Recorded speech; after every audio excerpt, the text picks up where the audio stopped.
Bom, estava com o microfone desligado, desculpa. Ó, a gente vai fazer uma aula bem simples hoje, só uma introdução, para que a gente consiga entender um contexto que é muito importante para que a gente possa saber discernir por que foi tão difícil de reconhecer Jesus como Messias naquela época. Por que as pessoas não conseguiram entender isso? Vocês pensaram nessa pergunta? Alguém tem uma resposta? Eu tenho. Pode falar. Eu acredito que por naquela época, tipo, os caras lá que ficavam nos templos daquela época, eles pensavam que Jesus voltaria de uma forma mais celestial, tipo, uma coisa mais mágica, uma coisa mais, tipo, divindade, sabe? E, tipo, Jesus chegou de uma forma muito humilde pra gente. Ele, tipo, ao invés de ele nascer, sei lá, num palácio, ele nasceu numa manjedoura, sabe? Foi um jeito muito humilde. Ele viveu entre os humildes, sabe? Ele saía, às vezes andava entre várias pessoas que passavam por necessidade, tinha, sabe, tinha as deficiências deles, até porque foram curados e tal. E eram pessoas necessitadas, né? E eu acho que eles achavam que Jesus ia ser uma coisa muito majestosa, muito, tipo, uau, assim. Muita divindade, sabe? Não sei se você entende o que eu tô falando, mas. Eu entendo. Alguém quer completar o que a Vitória falou?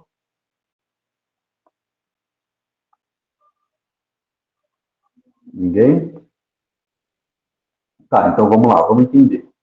Primeiro a gente precisa saber que todas essas maneiras que foram apresentadas de Jesus Cristo, ela estava profetizada. Tudo isso tinha sido profetizado. Então, acho que eu descobri uma razão aqui no meu. Não, beleza.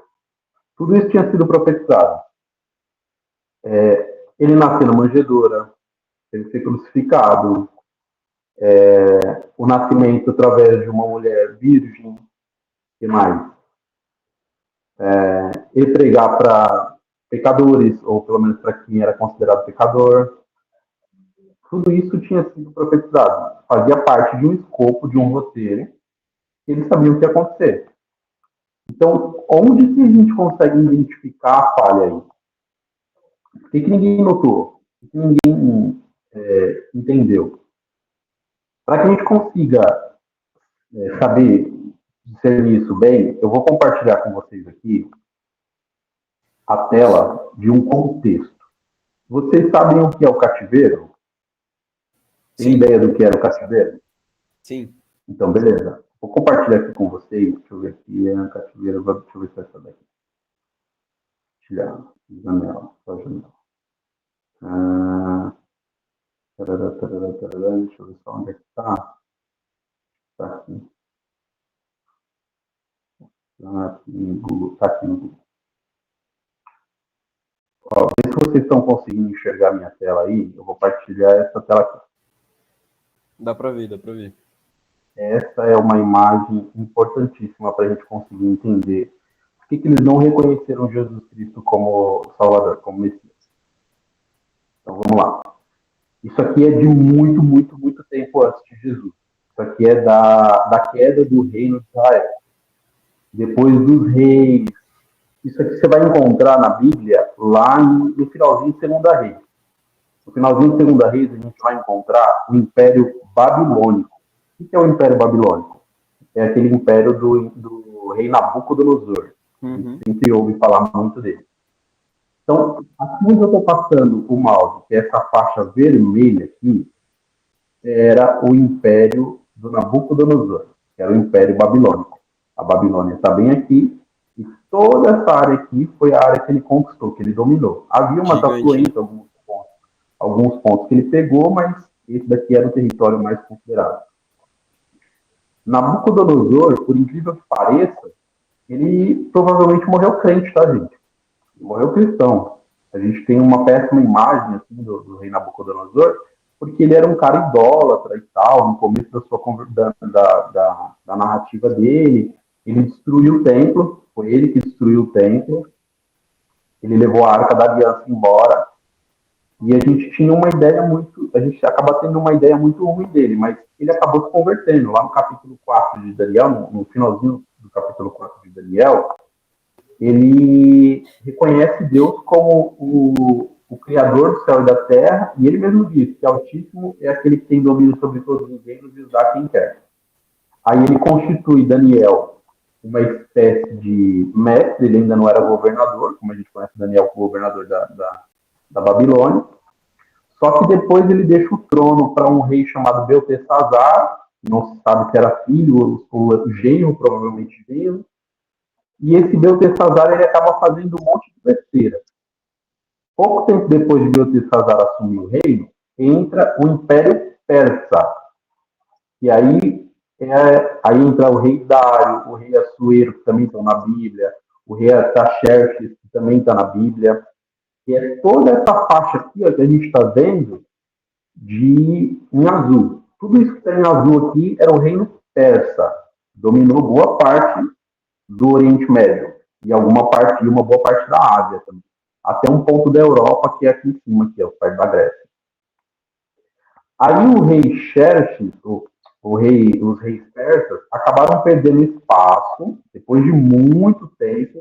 Eu vou mostrar isso para vocês em datas, mas depois de muito tempo, o Império Persa perde o espaço e é conquistado por um rei que nasce aqui, ó, na Macedônia, e conquista tudo isso aqui, ó, essa parte laranja, que é o Império Grego. O nome do rei era Alexandre o Grande. Esse é bem famoso, né? Depois ele constrói uma cidade aqui perto de Alexandre, do Egito, chamada Alexandria. Ele tinha um amor platônico pela rainha Cleópatra. Então ele conquista tudo isso aqui. Beleza? Depois disso, ele morre. O Alexandre o Grande fica no poder só 10 anos. Aí ele morre, some, ninguém tem ideia mais ou menos do paradeiro exato dele. E ele divide tudo isso aqui que ele conquistou, tudo que está em laranja, para 4 pessoas. Essa parte aqui do Oriente Médio, tá vendo que Jerusalém está aqui, ó? Essa parte do Oriente Médio, ela fica com os generais mais cruéis. E pouco antes do Império Romano, tinha um cara chamado Etíoco Epifânio, que era um cara que odiava qualquer tipo de adoração que não fosse adoração ao Deus dele. Então ele começa a estipular sacrifícios Deixa eu voltar para a tela aqui. Ele começa a estipular sacrifícios no templo, ele começa a condenar pessoas que não adoram ao Deus dele, ele começa a fazer um monte de besteira, um monte de coisa, que acaba destruindo tudo que Israel conhecia como adoração, tudo aquilo que Israel conhecia como divindade. Depois estoura uma guerra, uma espécie de rebelião, que é conhecida como a Guerra dos Macabeus, e eles vencem esse Império Grego, e eles começam a restabelecer alguns processos que a Grécia tinha tirado, que o Império Grego havia tirado. Tá, mas o que isso tem a ver? Agora eu vou partilhar com vocês uma outra tela aqui. Deixa eu ver a janela. Vou partilhar com vocês o... Calma aí. Janela aberta.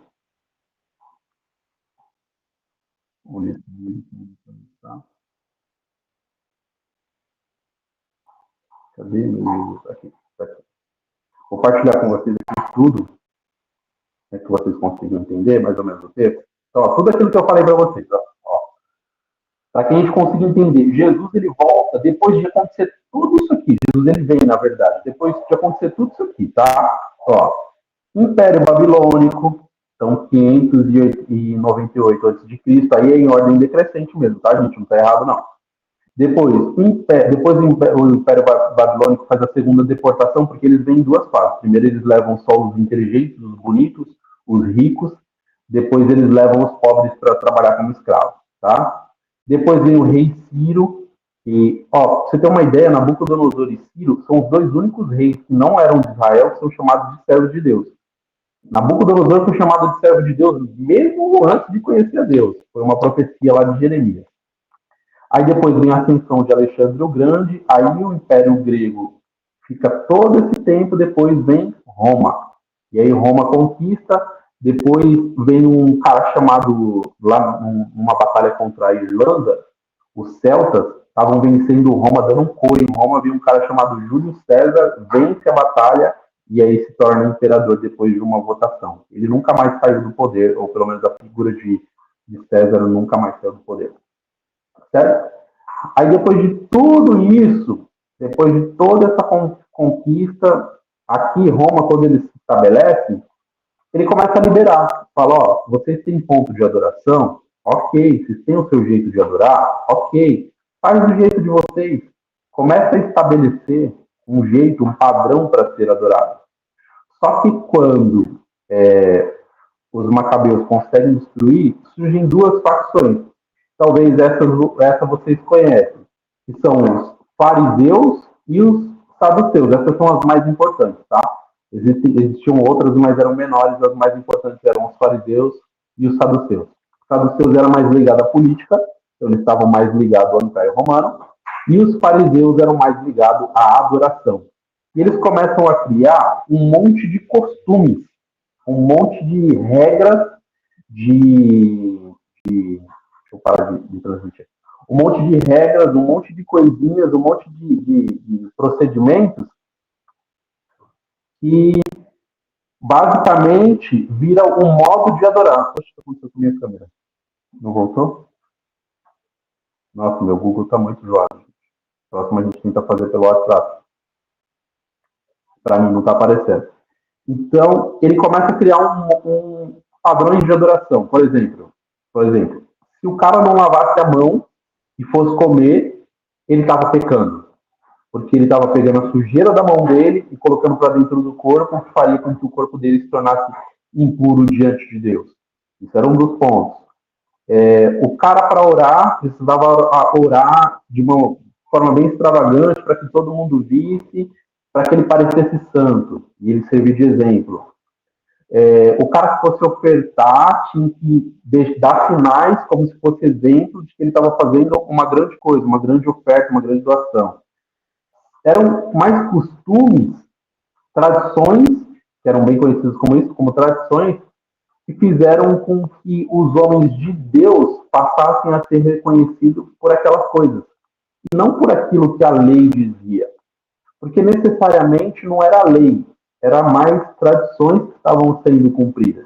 E é nesse contexto que Jesus vem. Jesus ele vem em um ambiente onde a tradição estava sendo maior do que a lei. Parece semelhante com os dias de hoje? Um pouco. Hoje a gente consegue encontrar, em alguns lugares onde a tradição ela é mais importante do que propriamente dito a lei ou servir a Deus de todo o coração. Por exemplo, não pode usar tal roupa porque tal roupa não é de Deus. Não pode usar o cabelo assim porque o cabelo assim não é de Deus. A pessoa não pode ter tatuagem porque a tatuagem não é de Deus. Esse tipo de coisa. Porque a tradição diz que para tomar a ceia o cara tem que ser batizado, ou o cara tem que ser casado no papel, tem que ser isso, tem que ser aquilo. A tradição começa a se tornar superior ao que a lei diz, ao que a Bíblia diz. Então, esse foi o contexto que Jesus veio, tá? Então, vamos tentar entender, primeiro, a história desse carinha aqui, que é fundamental para que a gente consiga associar a vinda de Jesus. Vocês estão conseguindo entender? Estão conseguindo acompanhar? Sim. Sim. Sim. Então, tá. Então agora a gente vai para a história, tá? Para a Bíblia. Depois de tudo isso que eu contei para vocês, vem um cara aqui e começa a descrever a história em detalhes. Vocês sabem por que existem 4 evangelhos?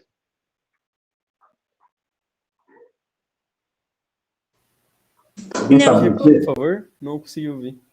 Por que existem 4 evangelhos? Não sei.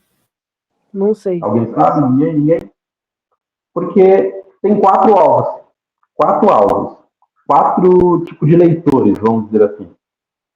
A gente sabe que Mateus era um dos discípulos, certo? Mateus, ele escreve necessariamente para os judeus, porque ele era judeu e ele conhecia pouco da sua tradição judaica. Então, ele conseguia viver aquilo de uma forma mais leve, porque ele não tinha tradição tão enraizada dentro dele. Embora Mateus fosse provavelmente um cara rico, fosse provavelmente um cara culto, extremamente educado e inteligente, ele não era judeu, ele não tinha tradição judaica dentro dele, porque ele era um publicano. O que era um publicano? Era uma pessoa que tinha sido levada para Roma, instruída com a cultura de Roma, com a educação de Roma, depois ela volta para sua terra só para cobrar imposto. Era o que o Império Romano fazia, isso em todas as terras, tá? Não era só em Israel. Mateus, ele escreve tentando alertar os judeus para como o que Jesus faz. Por isso que Mateus, ele enche o evangelho dele de dados, de números, de coisinhas aqui, coisinhas ali. Ele tinha uma genealogia mais rica, porque ele quis mostrar aos judeus, que também gostam de todas essas coisas, o que Jesus representava. Depois vem Marcos, aí não está em ordem cronológica, mas depois do segundo livro é Marcos, mas Marcos provavelmente nem viu Jesus, nem andou com Jesus. Porque Marcos, ele escreve de uma forma mais direta também para atingir os judeus, mas os judeus mais elitistas. Mais aquela galera da high society da judeus, sabe? E ele, alguns historiadores dizem que ele era mais um discípulo de Pedro do que de Jesus. Lucas, ele foi discípulo de Paulo. E ele escreve para os gregos. A ideia do evangelho que Lucas escreve não era para atingir os judeus daquela época, sim para atingir os gregos. Ele queria explicar para os gregos o que o povo de judeu, o que o povo de Israel estava pregando lá na Grécia, porque Paulo já tinha subido, já tinha feito missões, Apolo já estava pregando por muito tempo, então ele começa a fazer um levantamento, tipo uma investigação, para poder passar isso para frente. E João também foi discípulo de Jesus. João, ele faz aquilo que nós chamamos de evangelho apologético. Você lê o livro de João, você vai ver que João está o tempo todo tentando defender Jesus. O tempo todo. João escreve um evangelho na época que Jesus está recebendo muito ataque, e a figura de Jesus está recebendo muito ataque, e ele começa a defender através da sua carta, através do seu livro. Tá? Esse é o propósito dos 4 evangelhos. Cada um tem um alvo, cada um tem um tipo de público, e eles acabam se completando em termos de informação. Então vamos ler aqui o capítulo 1, e aí eu vou fazer até uma brincadeira com vocês, vou matar a tradição natalina de vocês. Foi uma coisa que eu vi na faculdade, vocês vão gostar pra caramba. Vamos lá. Lucas capítulo 1, versículo 1. Visto que muitos já empreenderam uma narração coordenada dos fatos. Todo mundo está vendo a minha tela? Eu estou compartilhando com vocês? Não. Peraí. Não. Deixa eu compartilhar. Não é possível compartilhar com você. Peraí. Janela. Eita, apareceu. Legal? Ó, tô lendo o capítulo 1 de Lucas na Bíblia que a gente lê na igreja, beleza? Então vamos lá. Visto que muitos já empreenderam uma narração coordenada dos fatos que entre nós se realizaram, então já está falando de coisas que aconteceram. Conforme nos transmitiram os que, desde o princípio, foram deles testemunhas oculares e ministros da palavra. Provavelmente aqui ele está falando de Pedro e Paulo, principalmente de Pedro e Paulo. Testemunha ocular é Pedro e ministro da palavra é Paulo, Apolo e todas as pessoas que estavam pregando lá. Marcos também foi para pregar na Grécia, tudo isso mais. Igualmente, a mim pareceu-me bem, depois de cuidadosa investigação de tudo desde a sua origem, dar-lhe por escrito excelentíssimo Teófilo. Ele está escrevendo isso para alguém, tá? Uma exposição em ordem. Para que você tenha plena certeza das verdades em que foi instruído. Então, ele está falando de uma coisa que já foi anunciado lá na Grécia. Alguém já foi lá falar para eles e ele está querendo investigar para explicar o que aconteceu. Aí ele vai falar sobre o nascimento de João Batista. Tá? Ele diz assim, ó, nos dias de Herodes, rei da Judéia, houve um sacerdote chamado Zacarias, do turno de Abias, grava esse negócio aqui, ó, que a gente vai brincar com isso depois. Do turno de Abias, a mulher dele era das filhas de Arão e se chamava Isabel. Ambos eram justos diante de Deus, vivendo de forma irrepreensível em todos os preceitos e mandamentos do Senhor. Eles não tinham filhos, porque Isabel era estéril e os dois já tinham idade avançada. E aconteceu o quê? Enquanto Zacarias exercia o sacerdócio diante de Deus, na ordem do seu turno, coube-lhe por sorteio, segundo o costume sacerdotal, entrar no santuário do Senhor para queimar incenso. Deixa eu explicar para vocês o que estava acontecendo aqui. Eles tinham voltado os costumes, depois de toda aquela confusão, eles tinham voltado os costumes, e aí eles tinham turnos para cumprir. O que eram esses turnos? Eram dias em que os sacerdotes precisavam ficar lá dentro do templo servindo. Zacarias ficava no turno de Abias, que era o 8º turno, ou seja, a 8ª turma que tinha que ir lá adorar. A mulher dele era estéril, como a gente está dizendo aqui, como a gente está vendo aqui e tal. Eles eram justos e tal, tudo mais. E aí, por causa de um sorteio, ele teve que entrar no lugar santo, não era o santo do santo, era o lugar santo, para queimar um incenso.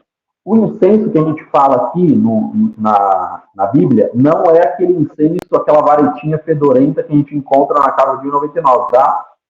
O incenso era uma pedra quente, ela estava em volta de brasa, era uma pedra quente, e aí eles vinham com perfume, uma planta bem aromática, mergulhada em álcool ou água, jogava, espirrava aquele líquido na pedra, ele evaporava e subia como se fosse um perfume. Por isso que a gente fala na igreja do aroma suave da adoração, ou aroma de adoração que sobe para Deus. Ele subia como uma fumaça. A adoração subia assim, tá? Aí, deixa eu ver aqui, ó. Subiu para queimar incenso, tá? Durante esse tempo, toda a multidão do povo permanecia na parte de fora orando. Então, ele ia lá para o santo e o pessoal ficava no pátio ou átrio, ou seja, no salão ou na porta da igreja, do templo, para poder esperar ele. E eis que apareceu a Zacarias um anjo do Senhor em pé à direita do altar do incenso. Ao vê-lo, Zacarias ficou assustado e o temor se apoderou dele. Quando a gente fala que viu anjo, a gente acha que vai ver, tipo, o anjinho lá da turma da Mônica. Não, só que não é assim. As imagens de anjos, pelo menos as bíblicas, elas são de causar impacto, tá, gente? A gente vê Abraão ficou com medo, Josué ficou com medo, alguns outros viram e não se espantaram, mas a grande maioria ficou assustado quando viu o anjo, tá? Vamos lá, 13. O anjo, porém, lhe disse: não tenha medo, Zacarias, porque a sua oração foi ouvida. Isabel, sua esposa, dará à luz um filho a quem você dará o nome de João. Então ele está dizendo: calma, borboleta, calma, não é para você ficar assustado. Tem alguma coisa boa para você e sua mulher vai ficar grávida. Agora, eu vou brincar com vocês. Pega esse negócio aqui que a gente viu. Turno de Abias. E a gente vai entender quando que foi isso aqui que aconteceu. Porque tem uma data. Se tem um turno, se tem uma galera lá trabalhando, se tem uma data certa para fazer, então a gente consegue ver a data certa. Deixa eu só mudar aqui para o que eu estou compartilhando. Vou parar. E agora... calendário, cadê o calendário? Calendário judaico aqui, ó. Todo mundo está enxergando? Vê se vocês estão enxergando aí. Todo mundo enxergando? Sim. Beleza. Presta atenção, porque isso aqui é muito... Vai acabar com aquela brincadeira do Natal é em dezembro? Não, não é em dezembro, tá, gente? Natal não é em dezembro. Ó, aqui, ó, dentro, são os nossos meses do ano. Esse é conhecido como calendário gregoriano, que é o calendário que a gente usa. Ele é uma espécie de marcação de adoração. Vocês já pararam para perceber que alguns meses, e principalmente os dias, eles são dedicados a algum tipo de Deus? Por exemplo, se a gente falar no inglês, como é que se fala domingo em inglês? O inglês de vocês está ruim, meu. Domingo em inglês, vai lá, Pedro, você que é o monstro. Sunday. Sunday, isso, Sunday. É dia do Sunday filho. é uma tradução, não, sum, de S-U-M. Só chutei, só. Isso, mais ou menos isso, é dia do sol. Monday, segunda-feira, dia da lua. Saturday, que é o sábado, dia de Saturno. Então, ela é uma referência dada aos deuses greco-romanos. Então, os dias da semana, os meses do ano, eram sempre referências a isso. Esse do lado de fora aqui são os meses do calendário judaico. E ao invés dele começar aqui, ó, onde está janeiro, ele vai começar aqui, ó, no mês de Nissan. E aí a gente consegue fazer uma conta. Os turnos, e aí papel e caneta na mão, quem tiver prontinho, os turnos, cada um tinha 15 dias, aproximadamente 15 dias. Tá? Zacarias estava naquilo que a gente chama de ordem de Abias, que é o 8º turno. Então vamos tentar contar aqui. Cada um desse mês tem 2 turnos. Então vamos tentar contar para a gente achar Zacarias aqui. Então vai, primeiro, 1, 2. Cada mês vai ter 2 turnos. 1, 2. Aqui, 3, 4. Aqui, ó, 5, 6. Aqui, 7, 8. Certo?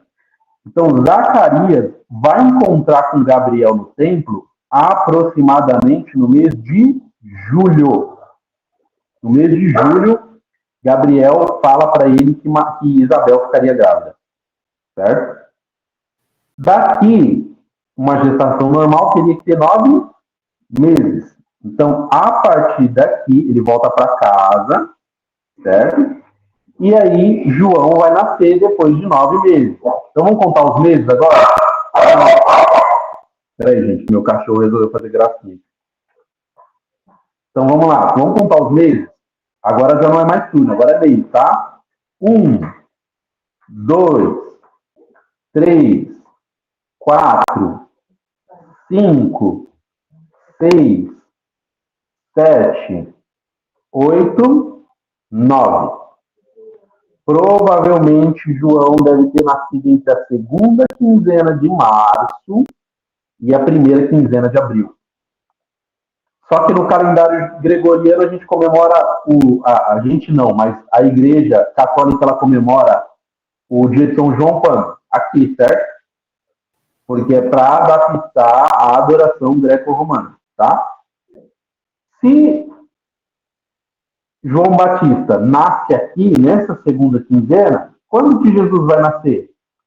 A gente tem uma referência. E aí, ó, grava aqui. João Batista nasce entre o mês de março e o começo de abril. Então, vamos lá, vamos voltar para a Bíblia. Deixa eu mostrar para vocês de volta a Bíblia. A Bíblia. Beleza. Todo mundo chegou na minha Bíblia? Ok, vamos voltar para a Bíblia. Tá? Onde eu parei? Vou colocar o nome dele de João. Ok.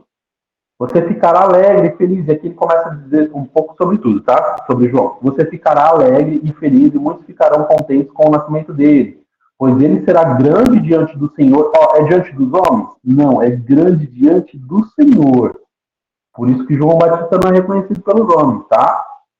Não beberá vinho nem bebida forte. Isso significa que ele era separado desde o ventre, tá? E será cheio do Espírito Santo já será cheio do Espírito Santo já desde o ventre materno. Eu vou mostrar isso para vocês já acontecendo o batismo de João Batista, sendo batizado, o batismo de João Batista é para dobrar a língua, né? João Batista sendo batizado no Espírito Santo já na gestação, tá? Ele converterá muitos filhos de Israel ao Senhor, seu Deus, e irá diante do Senhor no espírito e poder de Elias. Essa era uma profecia que os judeus estavam esperando. Eles não esperavam alguém com o espírito do Elias. Eles esperavam o próprio Elias voltar. E aí os judeus acabaram não enxergando, tá bom?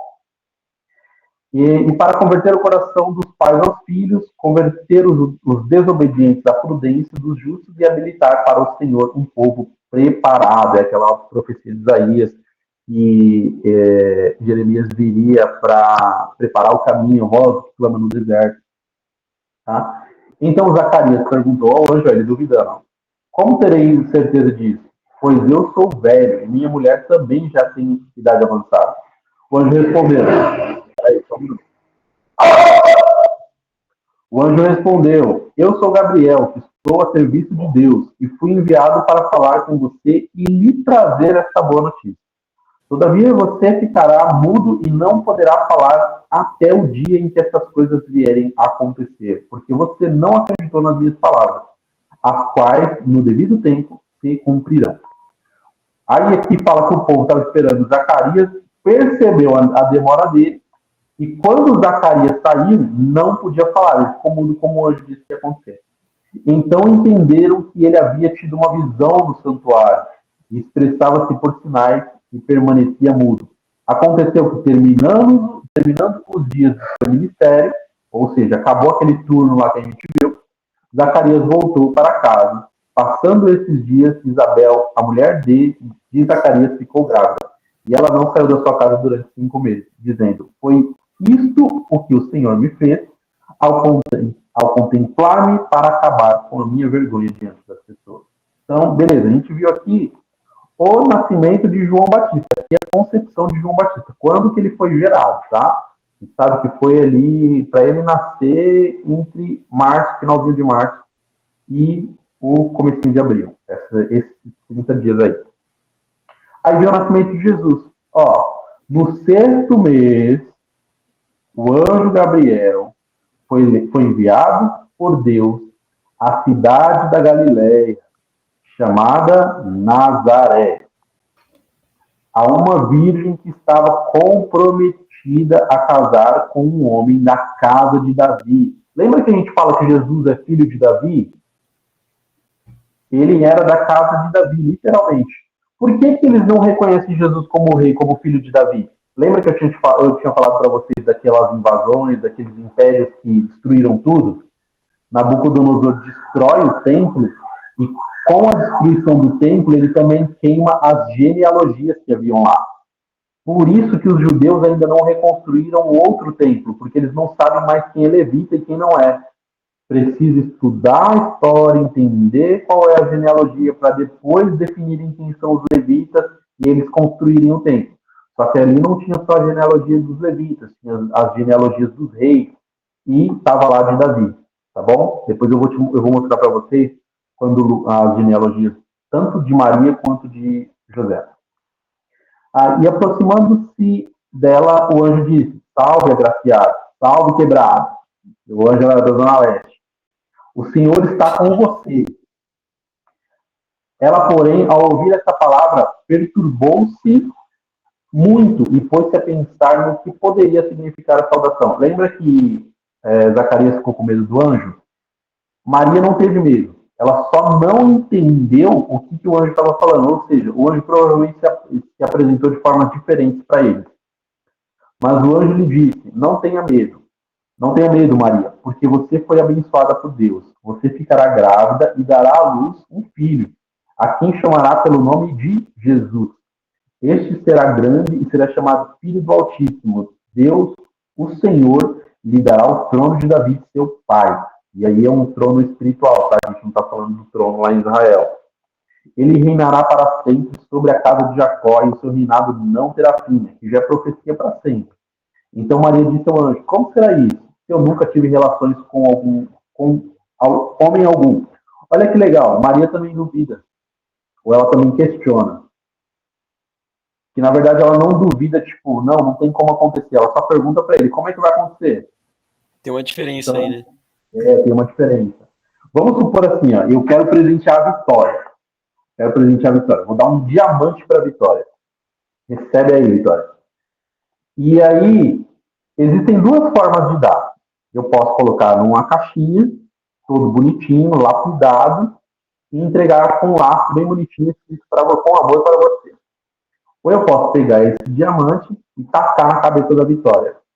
Continua sendo um diamante, mas existem duas formas de entregar, certo? Existiu um questionamento no coração de Zacarias? Sim, mas ele não soube se expressar. Existiu um questionamento no coração de Maria? Sim, mas ela soube se expressar. Então, às vezes, a gente precisa saber fazer a pergunta para Deus. Maria deixa isso muito claro.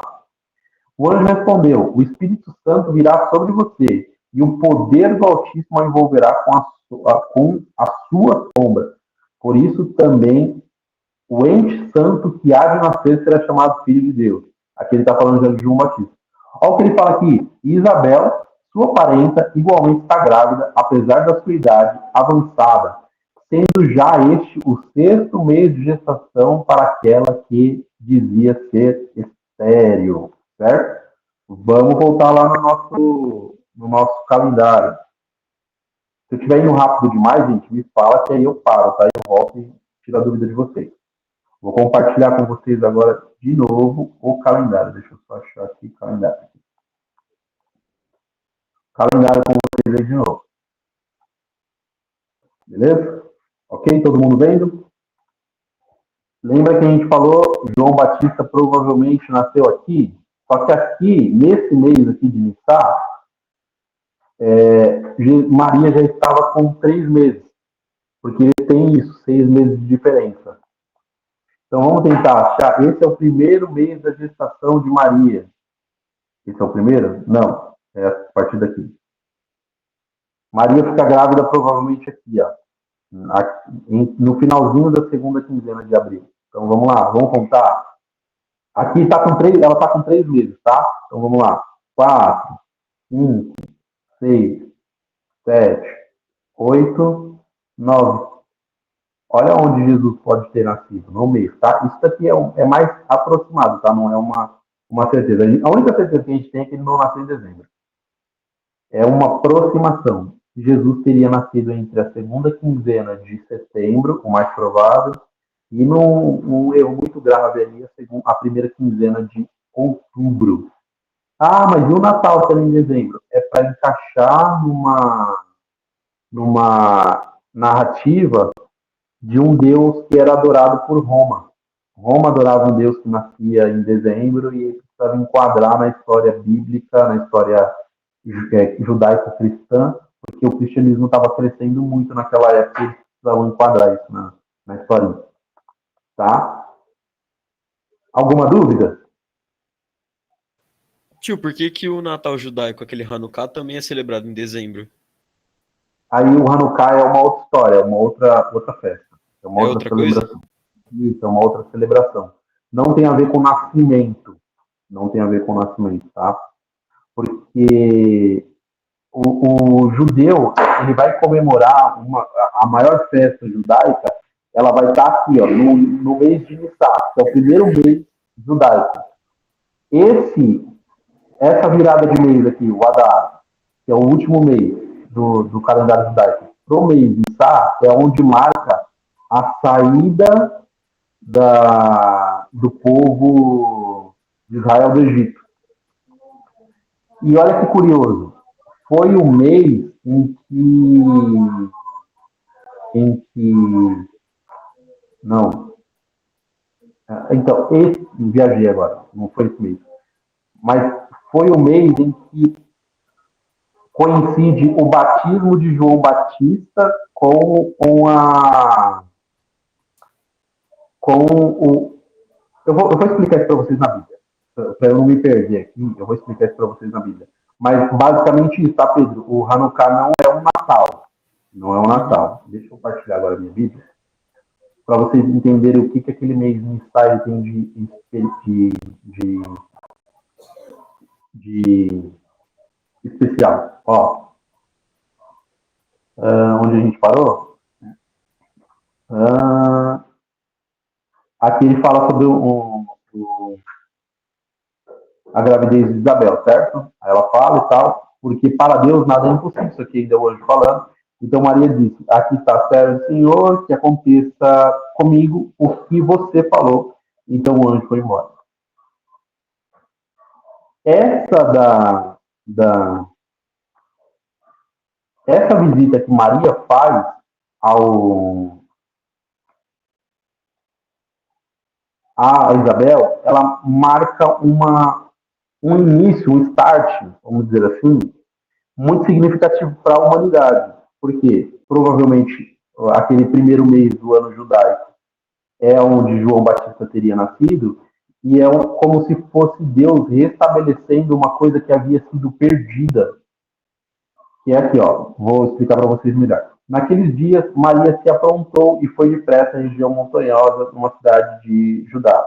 Entrou na casa de Zacarias e saudou Isabel. Quando Isabel ouviu a saudação de Maria, a criança lhe estremeceu no ventre. Então Isabel ficou cheia do Espírito Santo. Aqui marca o batismo do Espírito Santo de João Batista. Ele foi batizado no Espírito Santo já dentro. Peraí, alguém quer participar da reunião? Deixa eu só colocar aqui. Só participar. É o Diego. Deixa eu voltar para a Bíblia aqui. Diego, depois eu passo um resumão para você, tá? Então tá aqui, ó.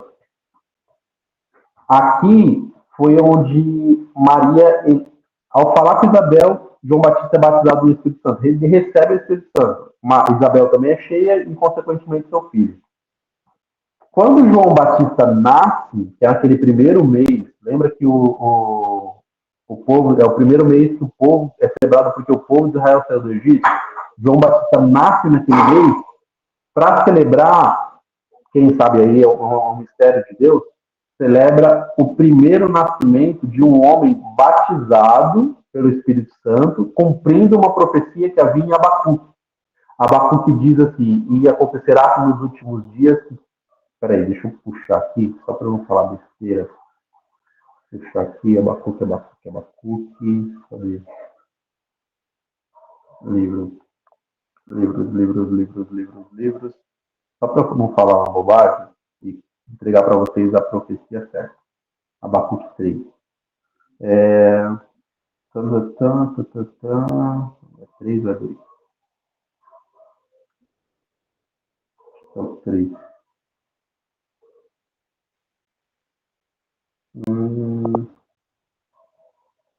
Caramba, cadê profecia, gente? Meu Deus do céu.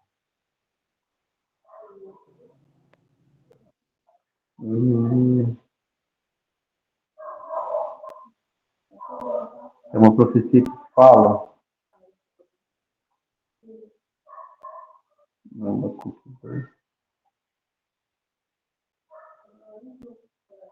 gente, eu perdi aqui o negócio.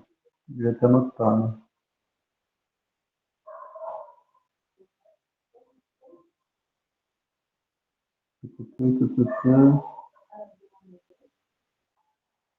Peraí, deixa eu dar um.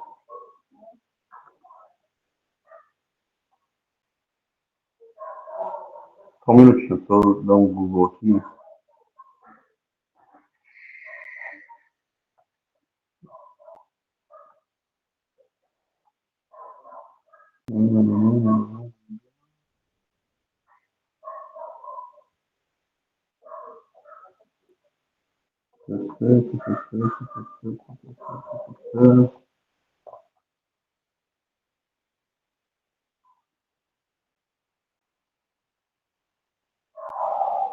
É isso mesmo.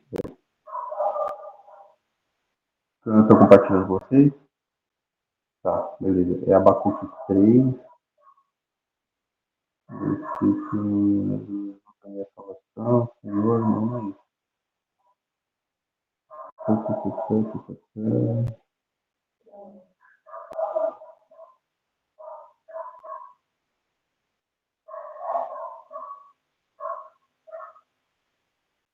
Gente, eu perdi a referência. Depois eu mando para vocês a referência. Que havia uma profecia em Abacuque que ela dizia, havia não, há uma profecia em Abacuque que ela diz que todo, todo homem será cheio do Espírito Santo. E aí, por exemplo, a pessoa nasce escrava, não era uma coisa comum. A pessoa nasce fazendeiro, não era uma coisa comum, porque era uma coisa destinada somente a três tipos de categorias: os reis, os profetas e os sacerdotes. E aí aqui no nascimento no batismo de João Batista, a gente vê alguém saindo desse escopo. Ah, mas João Batista não era um profeta? Ele era mais um arauto. Ele era mais uma pessoa que proclamava a vinda, proclamava a chegada. Isso que a gente fala que João Batista é o cara que preparou o caminho para Deus, preparou o caminho para a salvação. A voz do que clama no deserto, o caniço que atiça em meio aos ventos do deserto. Todas essas profecias que se referiam a ele falavam de alguém, aqui, e exclamam em voz alta: bendita é você entre as mulheres, bendito é o fruto do seu ventre. Porque até aqui já expressava qual seria o ministério de João Batista. Isabel exclama o que Maria é. João Batista iria exclamar aquilo que Jesus seria para os judeus. Só que os judeus acabam não reconhecendo, não enxergando tudo isso que haveria de ser enxergado, ou pelo menos estudado pelos religiosos da época. Tá? Aí depois você vai ver aqui, quem quiser continuar lendo, é um cântico de Maria, mais de adoração, tá? Aí vem o nascimento de João Batista. Depois que João Batista nasce, se cumpre aquilo que o anjo falou, Zacarias volta a falar, e depois ele diz: o nome dele é João, não sei o que mais. Eles até procuram no histórico se havia alguém na família de Zacarias que tinha esse nome, mesmo assim não tinha. Zacarias faz um cântico de adoração para adorar a Deus por aquilo que estava acontecendo na vida dele. E depois veio o nascimento de Jesus. Eu deixei esse estudo aqui para a gente falar só sobre isso agora. Por quê? Porque o nascimento de Jesus, deixa eu ver se vai conseguir voltar para mim. Vocês estão conseguindo me enxergar? Minha câmera está funcionando? Não, Não, você né? desligou a câmera. Não, Agora tá dá. ligado. Tá vendo? Certo? Ok? Beleza. Então vamos lá. Eu deixei para a gente falar sobre o nascimento de João, porque o nascimento de Jesus ele é muito característico. E aí tem uma série de outras coisas, de outras curiosidades que eu queria apresentar para vocês. Coisas que a gente só consegue entender se a gente estiver em aula, dá tempo de explicar, coisa que em culto não dá tempo de explicar, porque o culto tem um outro objetivo. Tá? Mas, basicamente, os judeus não conseguem enxergar essa ascensão do Messias chegando na vida dele. Imagina o seguinte, vamos lá. E aí eu faço essa pergunta para todo mundo com quem eu apresento esse estudo ou com quem está compartilhando esse estudo comigo. Se fosse você lá, no lugar dos judeus, você reconheceria Jesus Cristo como o Messias, como o Salvador da humanidade? Quem acha que sim? Acho que se eu visse pessoalmente ele fazendo os milagres, sim. Mas se fosse por, tipo, por voz de outras pessoas, assim, de que o Messias tinha retornado, provavelmente eu iria acreditar igual o povo daquela época que seria blasfêmia, tipo isso. Alguém acha que acreditaria se visse? Ninguém? Todo mundo não ia acreditar? Eu ia. Pera, Acreditaria? Quem calma. mais? Repete a pergunta, por favor, tio. Se fosse você lá, em Israel, na época que Jesus veio à Terra, você acreditaria nele ou não? Ah, eu acho que eu acreditaria, sim. Acreditaria? Uhum. E aí, você acreditaria, Leandro? Eu acreditaria. Larissa. A Eu Larissa também acho que foi fazer bem. Tá. Diego, Gabi. Acreditaria ou não?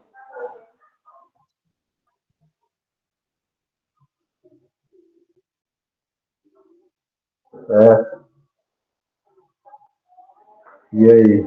E aí, Diego, você acreditaria?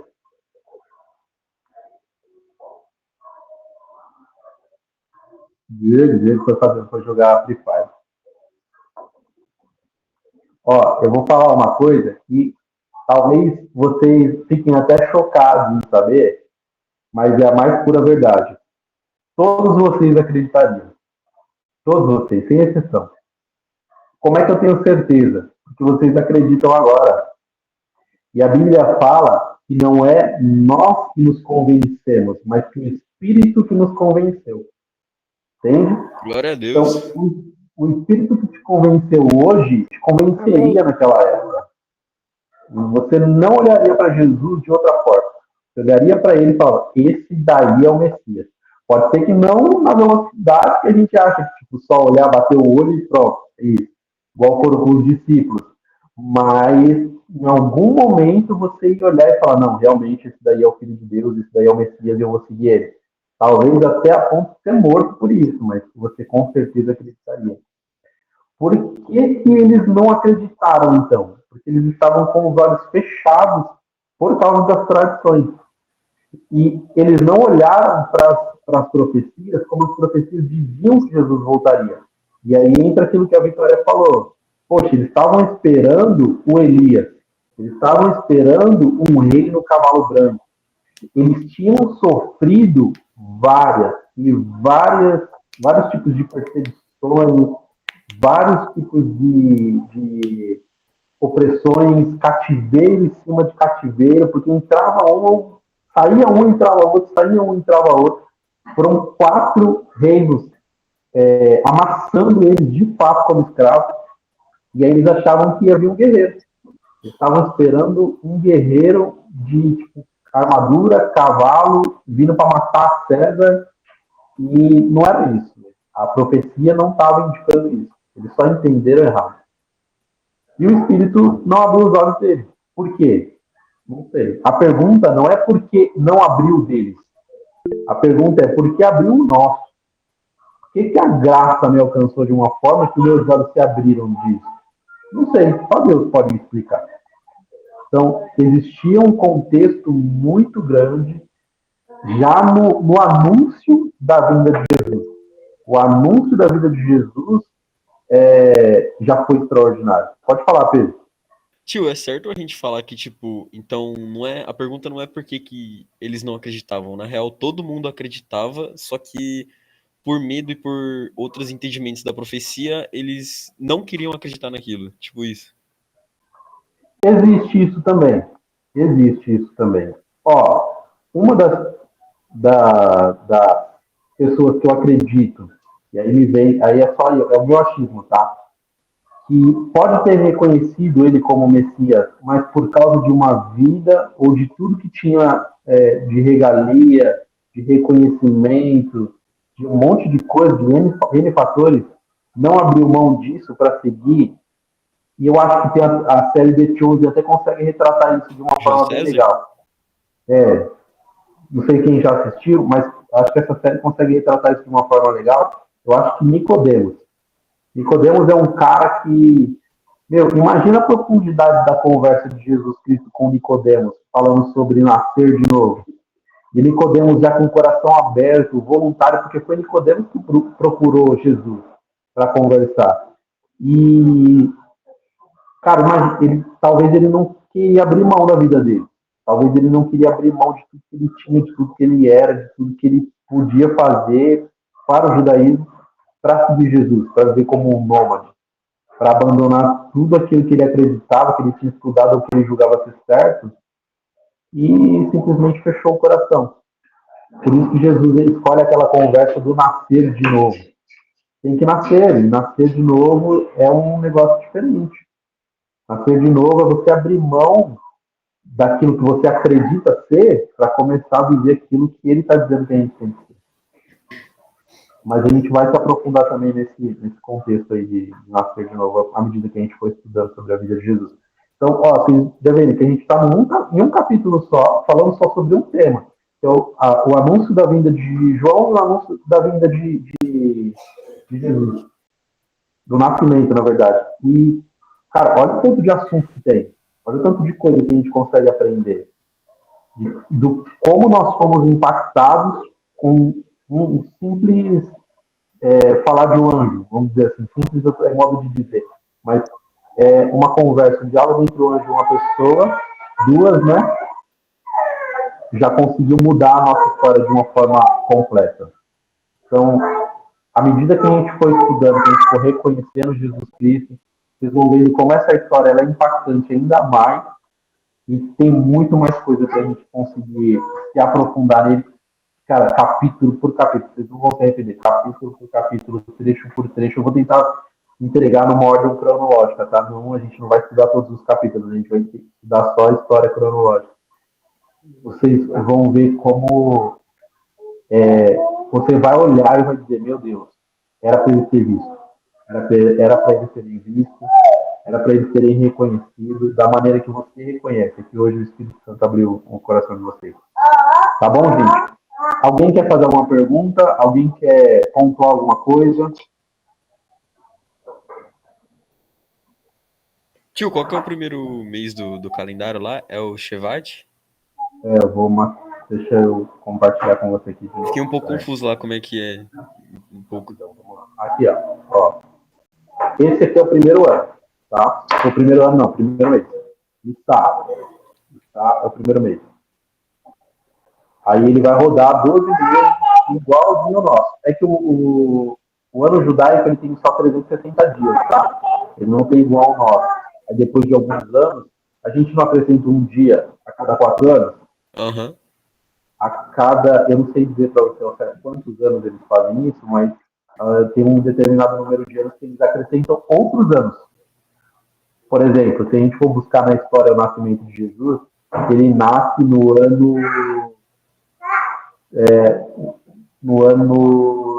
3 antes de Cristo.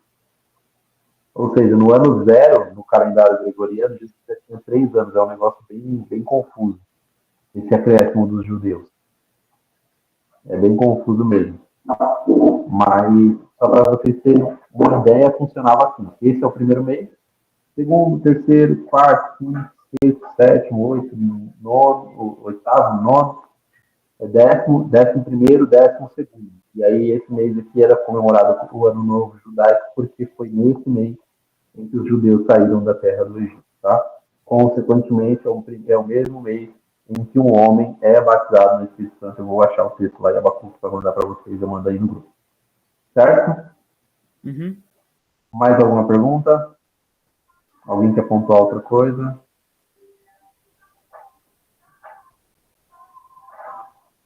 Certo? Amanhã a gente vai falar sobre o nascimento, literalmente sobre o nascimento de Jesus Cristo. Tá? É mais uma aula só sobre isso, vocês vão ver como tem coisa pra caramba, tem muita coisa acontecendo, muita coisa que dá pra gente aproveitar, virar estudo, virar mensagem. Quem gosta de pregar, vai anotando os pontos aí, inclusive esse do reconhecimento dos judeus, e que Jesus era o Messias, e o nosso reconhecimento é uma coisa bem legal de ficar. Depois quem tiver dúvida me pergunta, que eu te mostro o texto sobre o Espírito Santo nos convencendo de que Jesus realmente é o Filho de Deus. Tá bom? Tudo certo? Certo. Eu não consigo. É Eu bem tava. difícil, Ô Gabi. tio, Tá sem camisa, cara? É bem complicado. Não tenho celular, tô no PC. também tô. Acabei de configurar o som agora. Eu não consigo. Não tava te ouvindo, né? Acabei de arrumar agora. Por isso que eu não consegui falar. Tio, vai ter todos os Você já dias? me vê na igreja todo domingo e toda quarta-feira. Ó, a gente não vai fazer no dia de culto, tá?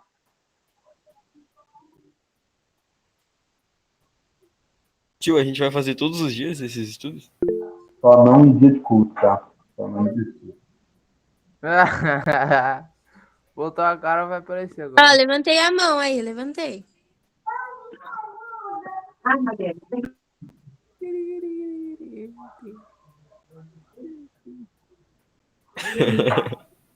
Ó, pode falar.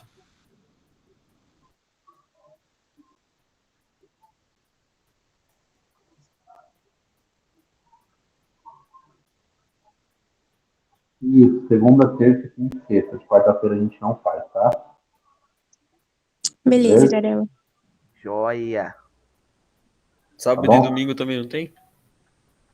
Sábado e domingo também não. Sábado a gente tem programação, tá? E domingo a gente também tem programação na É igreja, verdade, é verdade. certo? Beleza?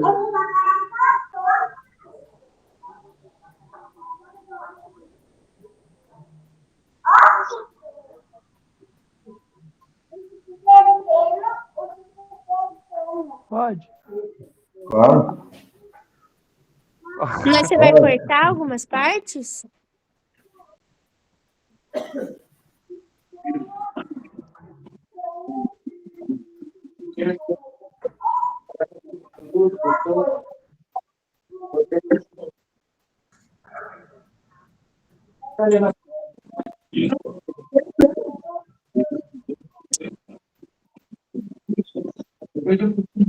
Tá bom. Fechou.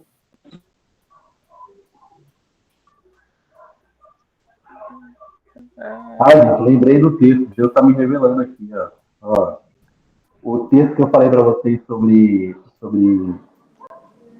o Espírito sendo derramado sobre toda a carne não é em Abacuque, é em Joel. É em Joel. Eu ia jogar aqui no Google e lembrei. É Joel, não é Abacuque, é Joel. No cachorro. Eita, nós. É bravo. É em Joel. Depois você lê lá o Joel. É justamente isso. Tudo é profético. Era uma escassez, um povo sendo consumido por escravidão. Aí Joel vai usar a analogia de gafanhoto. E aí depois que o povo ora, se humilha, chora, ele fala que acontecerá que toda a carne será cheia do Espírito Santo. Tá? Beleza? Tudo bem. Tranquilo? Ó, peguem as perguntas de vocês, que a gente não fica preso exatamente ao texto, ao estudo, a gente dá uma flutuada também, tá bom? Tá. Beleza. Ok? Beleza? Então, ó, até amanhã, mesmo horário, mesmo canal, mesmo invite. Não, vou mandar outro invite. Acho que é o mesmo invite. Mas eu vou mandar pra vocês o link, tá bom? Beleza? Beleza, beleza. Tchau, Tchau, gente. gente. Boa noite, boa noite. Tchau, boa noite. Ó, peraí. Tchau. Segura. Antes da gente encerrar, vamos chamar com uma oração? Certo, bora. Vamos encerrar com uma Fazer oração, o quê? tá bom? Vamos encerrar com uma oração. Amém. Pedro. A Vanessa tá achando que você tá com a voz muito grossa, Pedro. Então vamos lá. Senhor Deus e Pai amado, nós queremos te agradecer por esse momento que nós estamos na tua presença, buscando o Senhor Deus. Nós queremos viver cada vez mais intimamente contigo, queremos conhecer Jesus de uma forma profunda, nós queremos conhecer Jesus a ponto de nos tornarmos cada vez mais semelhantes com Ele. Que as pessoas venham olhar para nós e enxergar a tua glória, enxergar a tua face, a tua grandeza. Para que a nossa vida, para que o nosso testemunho seja edificante e impactante para outras pessoas, Deus. Nos ajuda, nos capacita, nos ensina com o seu Santo Espírito e que nós possamos estar cada vez mais próximos de Ti, assim nós te pedimos, em nome de Jesus. Amém. Amém. Amém. Amém, Gente, amém. agora, tchau. Tchau. Tchau, Vamos gente. deixar uma coisa. Deus. Boa noite, boa noite. É. Beijo. Beijo.